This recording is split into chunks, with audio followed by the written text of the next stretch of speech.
The Gaming Vanguard is proud to bring you this episode of Streamer Offline, where your favorite streamers tell us their story. Here's a chance to learn more about the people who put themselves in front of a camera, fire up a game, and click Go Live. So grab a beverage, get comfy, and let's have a conversation.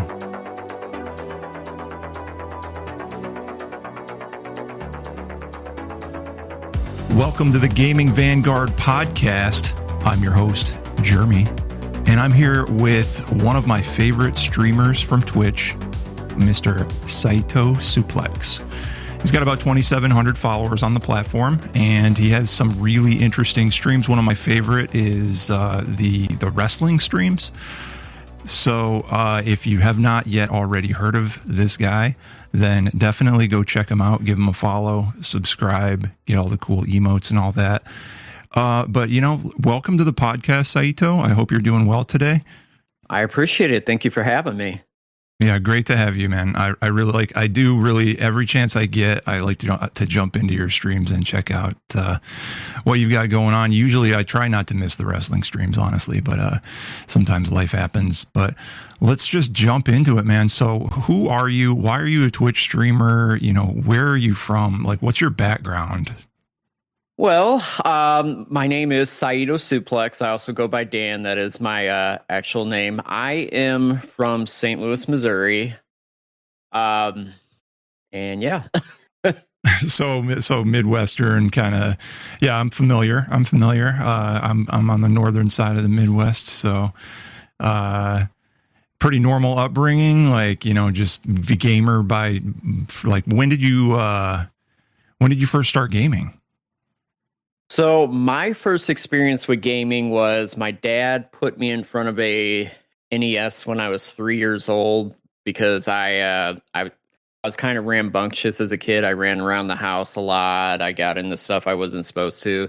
So that was kind of his way to kind of keep me out of stuff that I wasn't supposed to get into in the house. And my love from gaming went from there. Ah, yes. As a way to keep the rambunctious child glued to the TV set. Right. As a parent now, I understand fully. Yeah. So my first gaming experience was actually on an Atari 2600.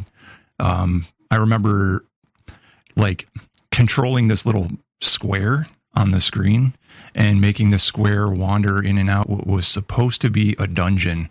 But it was more just like a blocky outline of something. And of course I'm talking about Adventure for Atari 2600. I just remember the dragon and the key and how you could go from room to room. And it was even though I think I was 4 or 5, it was just mind blowing. It was the stuff on the TV, I'm making it move. And that's pretty damn cool. Oh yeah. So what was, do you remember the first game you ever played? Do you remember have any fond memories of it or anything like that? So the first game that I ever actually played, my dad got me into a game called RBI Baseball on the NES, and he was teaching me how to play it. And I actually got so good at the game, I started beating him at the game. And then that was kind of the last time he played Nintendo with me. So. Yeah. No, I remember, so similar story. My dad turned on the 2600 and it was already old at this point. The Nintendo was already out, but we just happened to acquire this somehow, which was pretty common for me actually. And so he just hooked it up and was okay, and messed around with it for a little bit, but he's okay, have fun. And just left us there sitting in front of it. So, oh, wow. Yeah. But it was cool, we had Asteroids and Adventure and Pitfall, and Pitfall was pretty frustrating for a young me. That game was actually pretty challenging. And I don't really remember ever doing much in Adventure, but there was never any completing that for sure. Oh yeah, definitely. Yeah. So, do you have any other non-gaming hobbies that you like? So besides gaming, I am big into tearing down and rebuilding electronics. I'm really big into like right now I'm getting really big into 3D printing. I just bought a bunch of retro game repair equipment. I actually just started my own business, my own little side hustle. So I've been kind of learning the trade and all that, and that's like the big thing that I usually do when I'm not gaming is I like to tinker around with electronics since I'm in the engineering field. Yeah, that's awesome. It's been on my to-do list for a while to pick up a soldering iron, but I haven't yet. So I still think I'm kind of a poser when it comes to, being a true retro gamer. Yeah. Cause, I mean, I'm in a tech field too, but, it's not on the hardware side. So I definitely feel like that's something that I could extend into, but, yeah, I mean, that's a big part of the retro scene is that's where mods started actually was like hardware, modifying the actual hardware of the cartridge and fixing your own systems and installing mod chips on stuff. And it was always very heavily focused on being able to solder. And, yeah, that's a good thing. So what was, have you ever modded a system before? Actually, I started out by modding Nintendo 64 systems. That was my first foray into that, was putting in the region-free carts into them so you could play Japanese and PAL games in US N64s. And more recently, I've been putting the the SD card loader stuff into like Dreamcast and GameCube, basically to revive systems that have busted disk drives. So I've been I consider myself still a novice when it comes to that stuff, but I mean, I'm getting into more of the heavy technical side. Like my next project is I'm going to do a RGB mod on an Atari 7800 so I can give it audio video outputs on it. Oh, So yeah. that's just kind of the stuff that I've been tinkering with lately. Yeah, I will say this though, the first mod I did was on the OG Xbox, so that you could install Linux, let's just say, and it, you could also swap the hard drive and do some other fun things with it. But the mods that they have now are just so good. Like they're super simple to install. Even with, I would say average knowledge of soldering, and they're just pretty quality. Like the retro community has really come through with a lot of the mods that are out there, like the ODE stuff that you mentioned with like Dreamcast and PlayStation. And I mean, those are all good things to have because I don't think a lot of people know this, but like CD-ROMs don't last forever. Bit rot is a thing and they will degrade over time. So it's like, it's already happening, from talking to some people where the laser, yeah. I'm sorry, go ahead. Oh, well, I was just going to say like the lasers are becoming like the laser arms are becoming weaker, and that combined with the bit rot is like, you can have legit games that just don't play anymore. Yeah, I've noticed I have a couple PlayStation games that are starting to get the disc rot on it. So, yeah, so they're all preservation techniques, and really that's what the mod scene is all about, and kind of always has been about. There's also the region free thing, which is like, why did you ever limit us to what we have available to us over here? So don't do that. We just want to play games. So right. Yeah. So speaking of like just gaming in general, do you have a favorite genre? My big genre that I've always leaned towards, I am big into platformers and chumps. Those are my two big ones. So favorite platformer, top 5 anyway, top 3, let's say, because I know it's hard to pick. Ooh, if I had to pick 3, I'm probably gonna say Metroid, Mega Man, and probably Sonic the Hedgehog. We're just gonna go that route. Good call. Yeah. And I'm not going to ask you to like pick which one because like Mega Man, especially, Um, that's one that like I feel is underappreciated. I don't see a lot of Mega Man streamers out there, honestly. Um, have you ever done that one live? Mega Man. Yeah.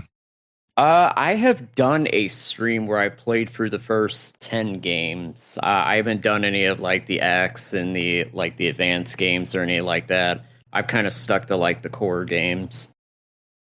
Nice. Yeah, I mean, there are a ton of them. So yeah, the first 10 is pretty intense.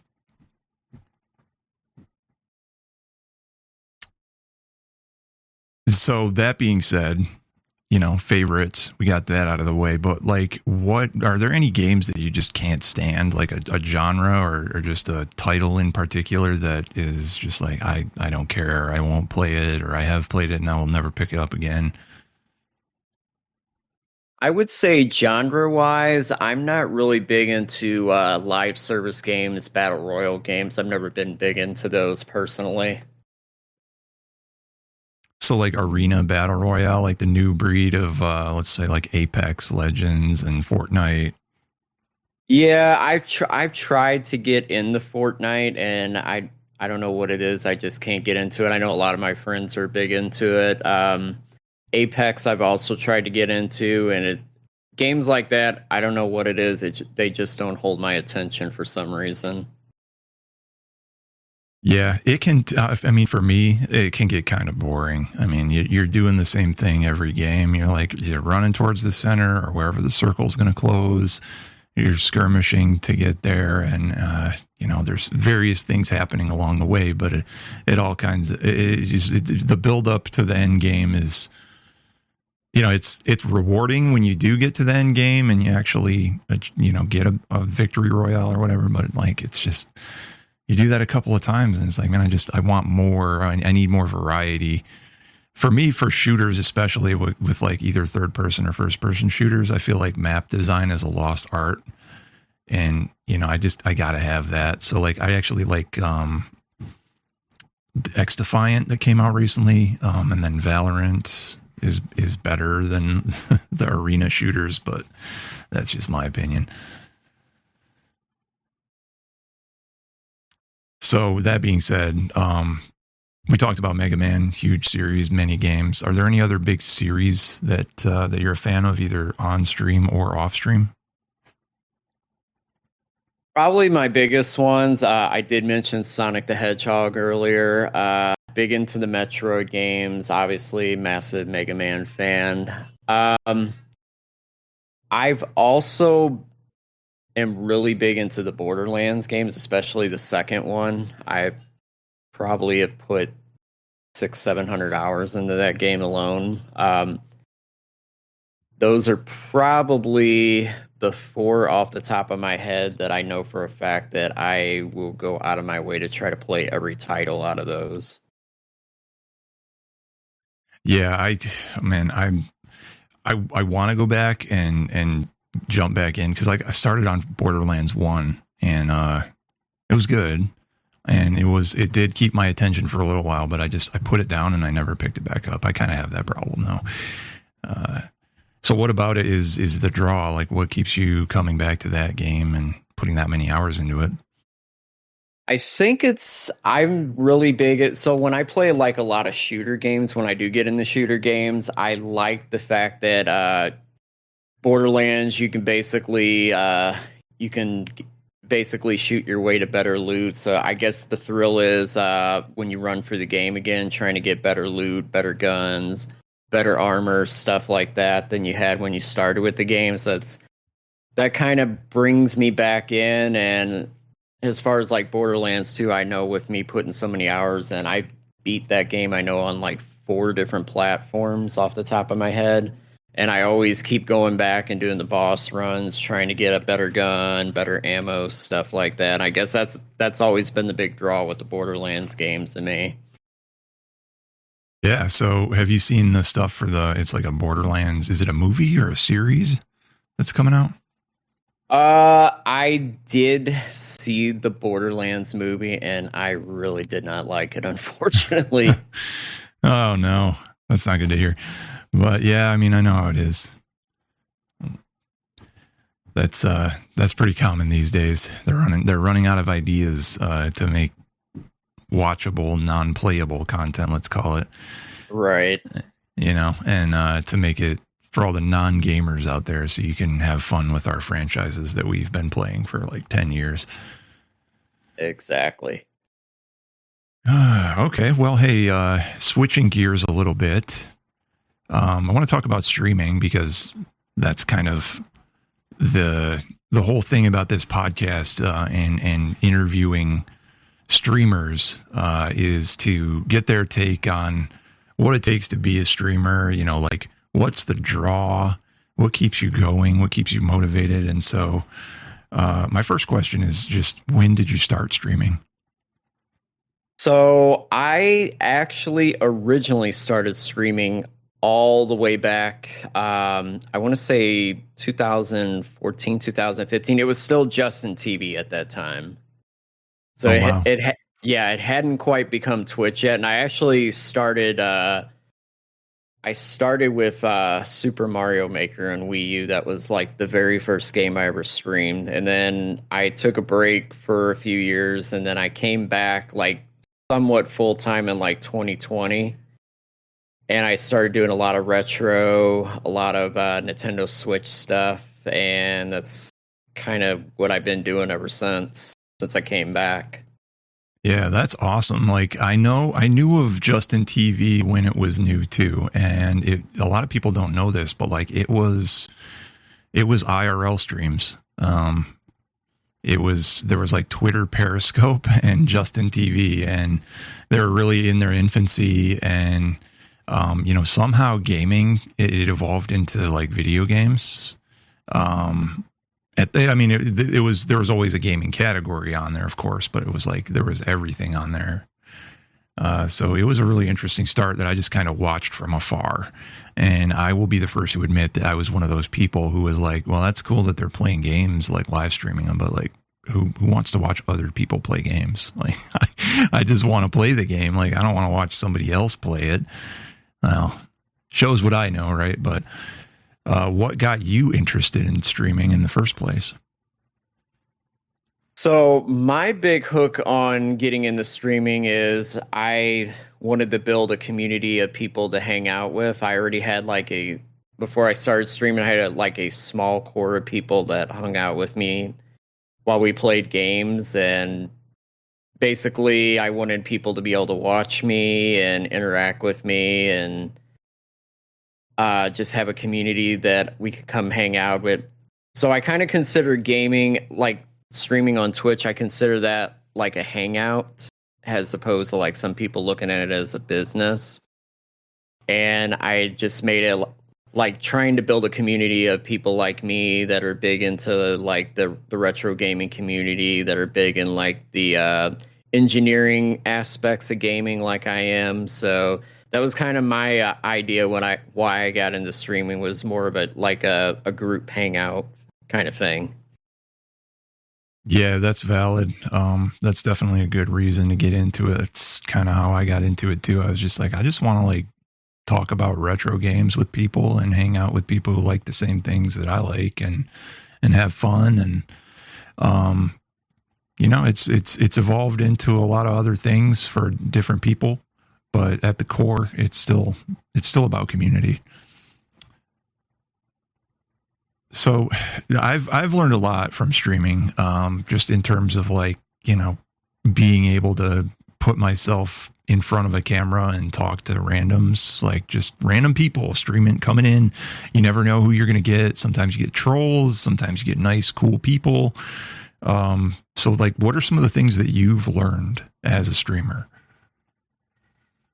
So one of the big things that I learned as a streamer is the big thing for me is to have fun. I don't take myself too seriously online when I'm streaming.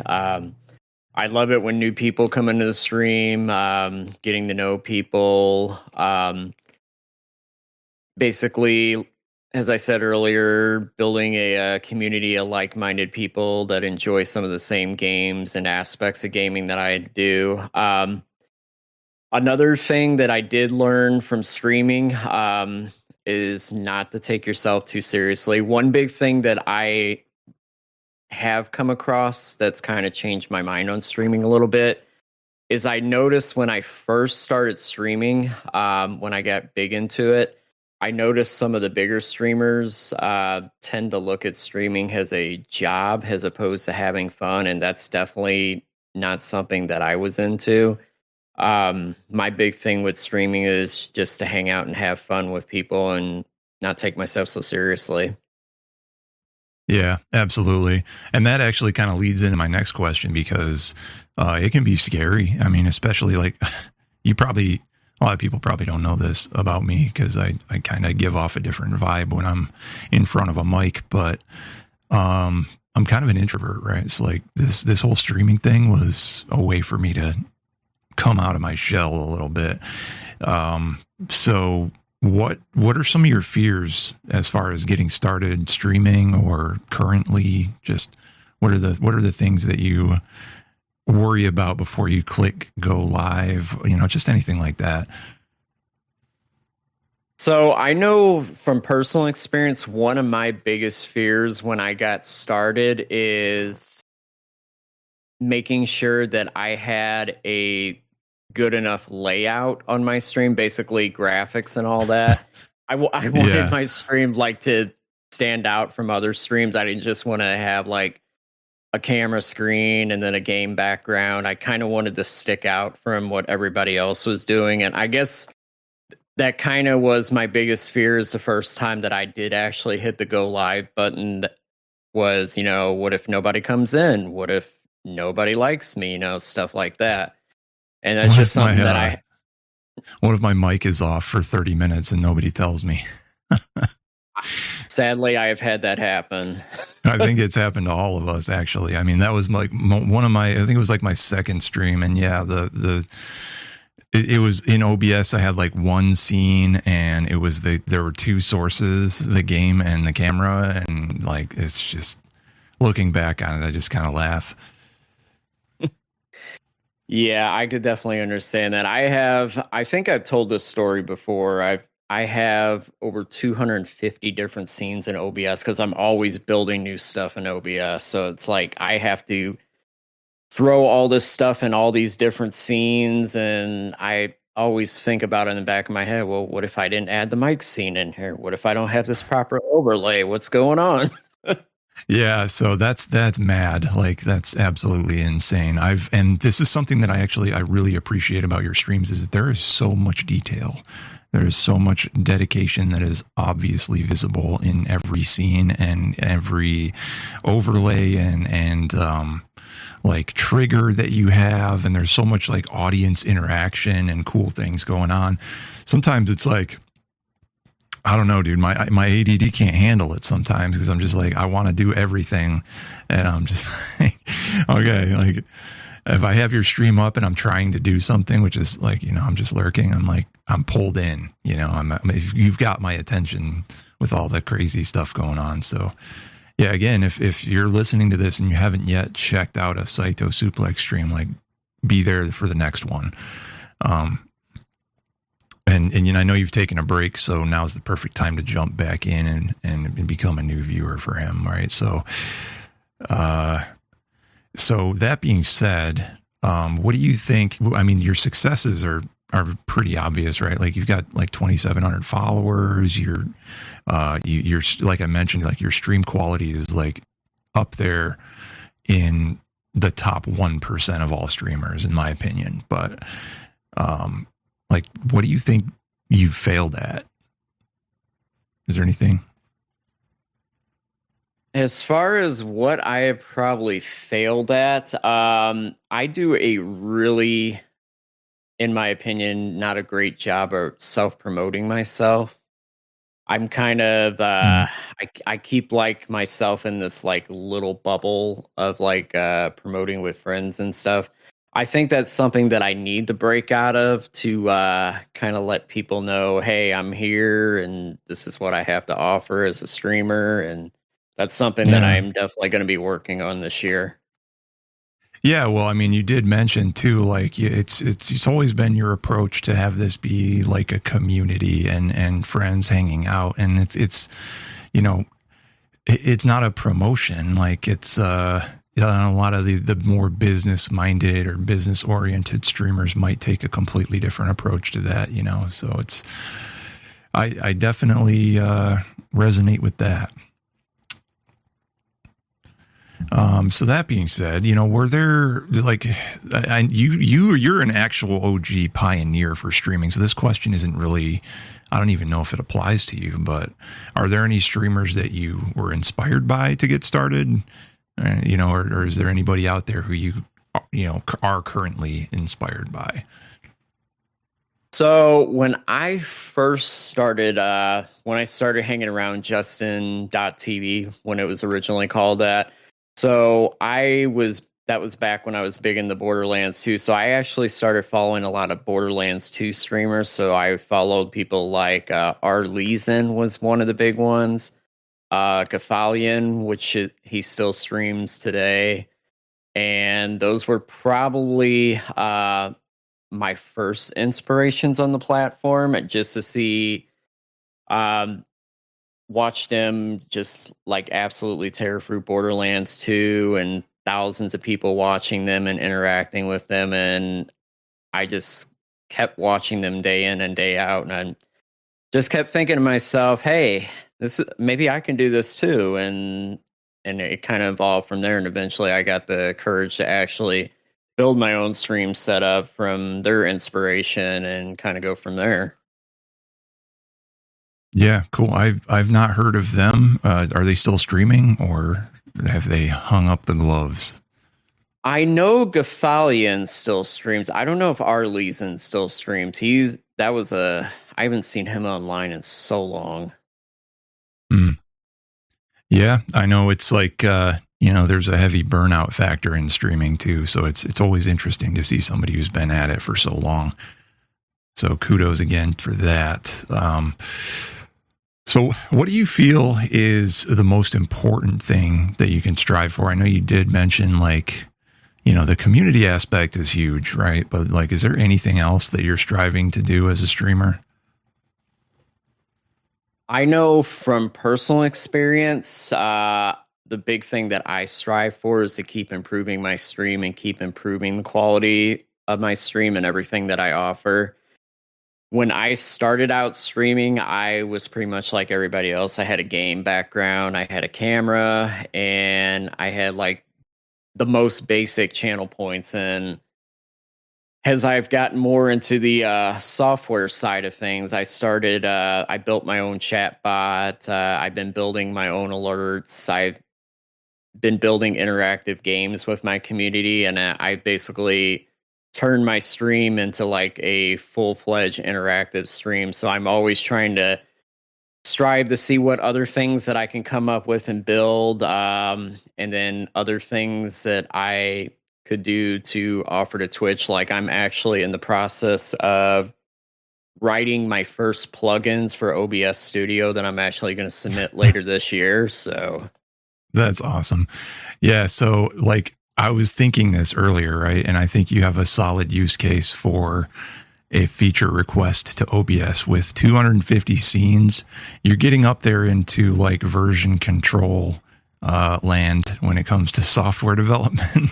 So you need a Git backend for your OBS so that you anytime you make a change to a scene, you can just roll back changes or whatever.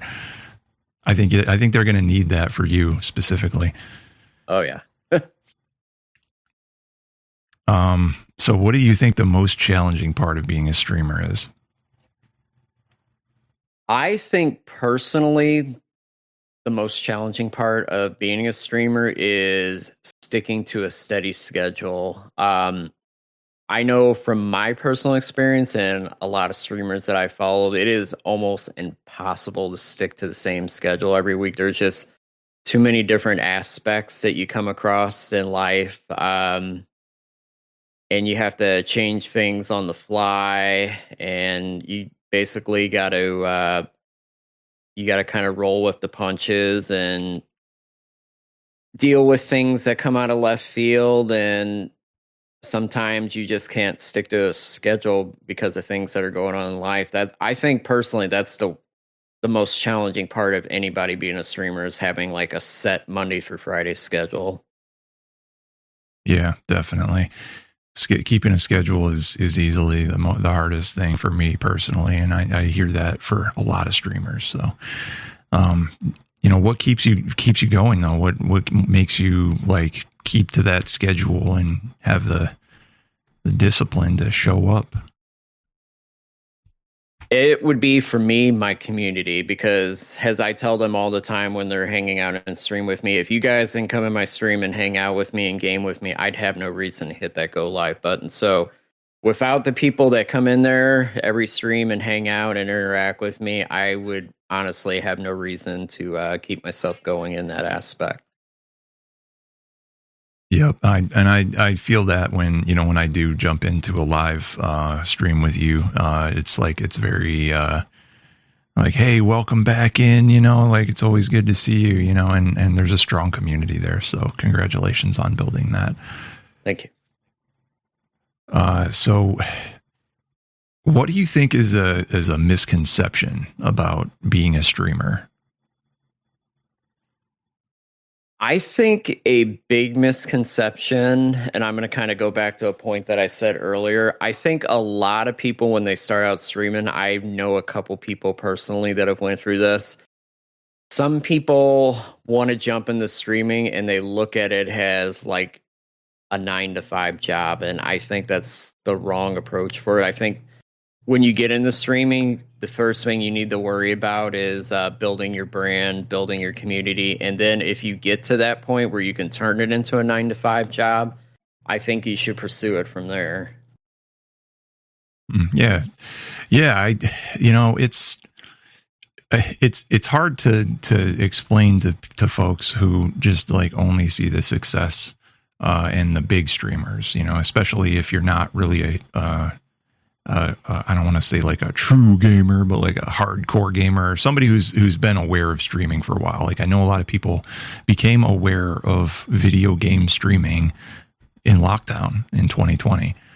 And thus we had an influx of streamers in 2020 as well. We were like, oh, I can do this. And if I could get big, then like I'll make a bunch of money. And it's like, well,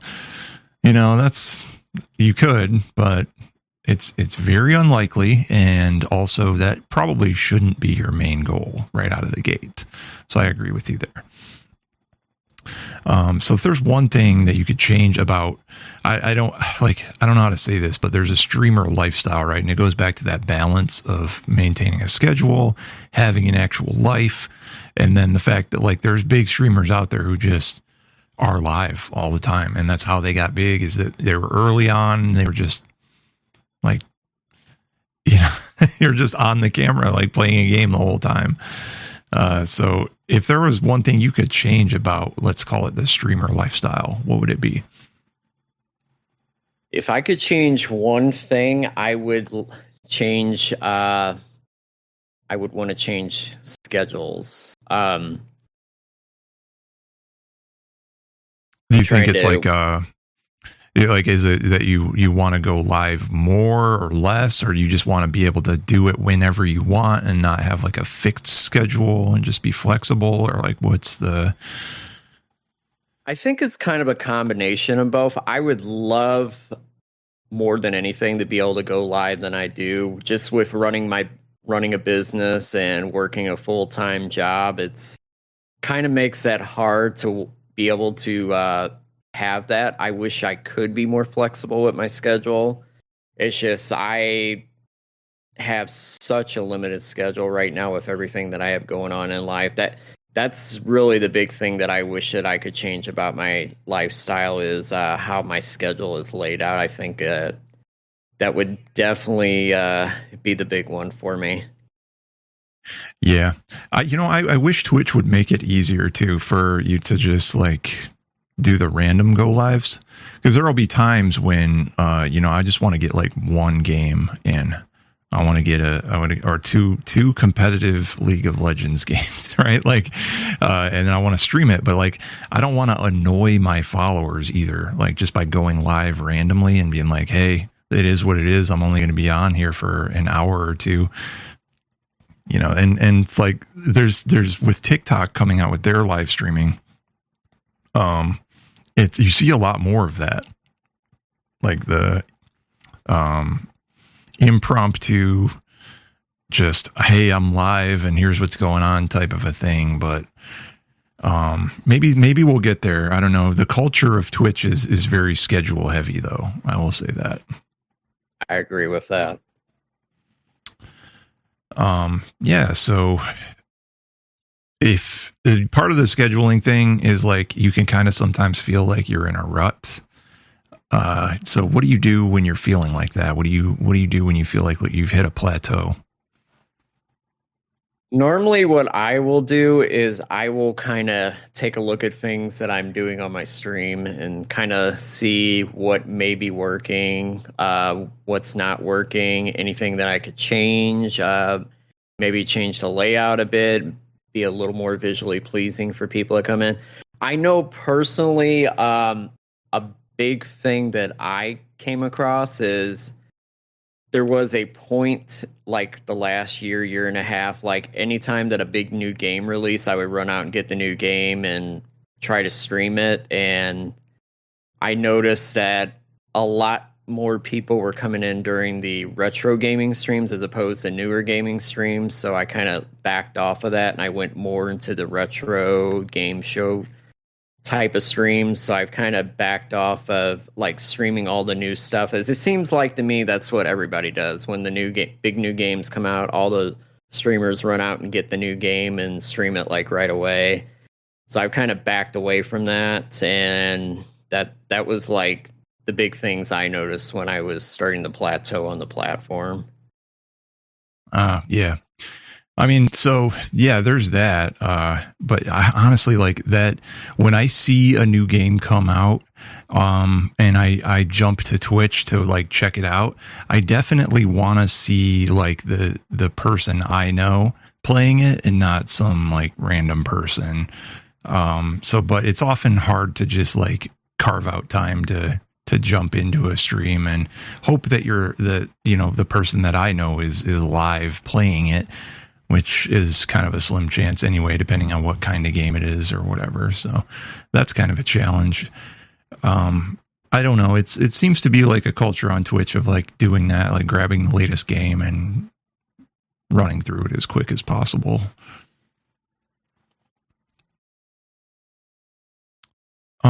So that being said, there's a competitive element to Twitch. I mean, they have objectives set up when you're brand new, for like, are you going to be an affiliate? Are you going to be a partner? And they have all these like, get your first however many followers. And, I don't know if it's a gamification thing or if it's a competition thing, but do you feel like you have any competition on the platform?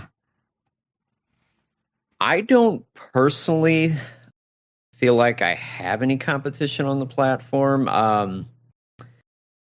I kind of, a lot of the retro communities I hang out with, it's kind of different everywhere I go. I don't see a lot of competition in that aspect personally.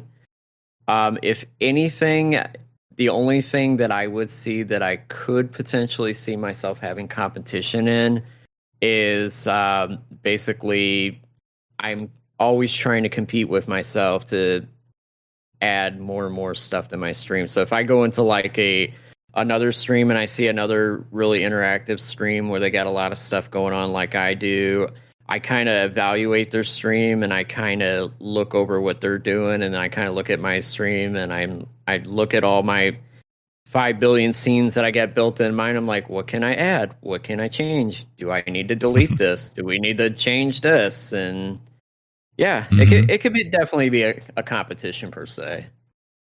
Yeah, it's always just like a quality check, and that's one of the things I appreciate about your stream is just like the quality of it and everything that's being done there. Because I don't think I wonder sometimes if some of the viewers really truly understand like the level of dedication that requires.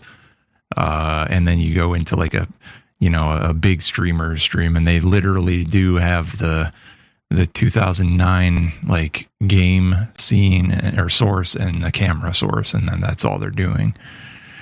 It's like, oh my God, like this guy has 1.5 million followers right now, and it's like, why? Anyway, that being said, obviously, like, that many followers would be deemed successful by some, but what does success look like to you?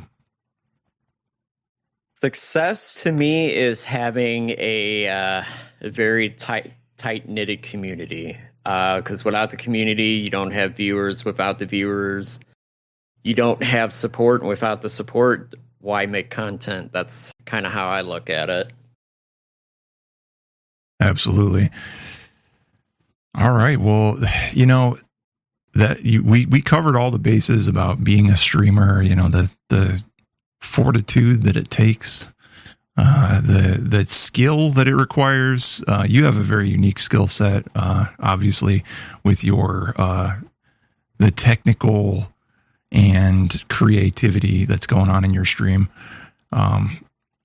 But is there anything else besides streaming going on that you want to mention, or anything related to the stream? Just, you've taken a break. There's some things going on in your life where you took a brief pause, and that's good for everyone, honestly, to just reset. But is there anything big coming up that you want to talk about here today? So for starters, when I took a break, I actually moved and bought myself a house. I moved into the country. So I basically had to reset up like everything that I had set up at my old house. I had to get moved. We had to get my mom moved. So I took about 6 months off for streaming, came back. I was working at my friend's retro store for 2 years. I decided to walk away from that, and I'm starting my own business. So I'm basically doing retro game repairs on the side. That's one of the other big things I've been working on. And then my goal in the next year is to actually open up my own retro game shop, and basically eventually I will be doing live streams from that shop. So that's my next big goal going forward. Yeah, that sounds awesome. Do you have any plans to do like live modding or anything like that? I've seen some people do that. Actually, yeah, I did do a live stream about 2 weeks ago. We actually tore apart a GameCube. We put a new battery in it. We did a full tear down, clean, and basically soldered in a brand new CMOS battery and all that stuff. So eventually, once I get the workshop part of my house done down here in this game room, I'm eventually going to dedicate one stream a week to doing like repairs and tear downs and stuff like that. So that's also another big goal that I'm currently working on. Ooh, yeah, you heard it here first. That's awesome. I love those streams.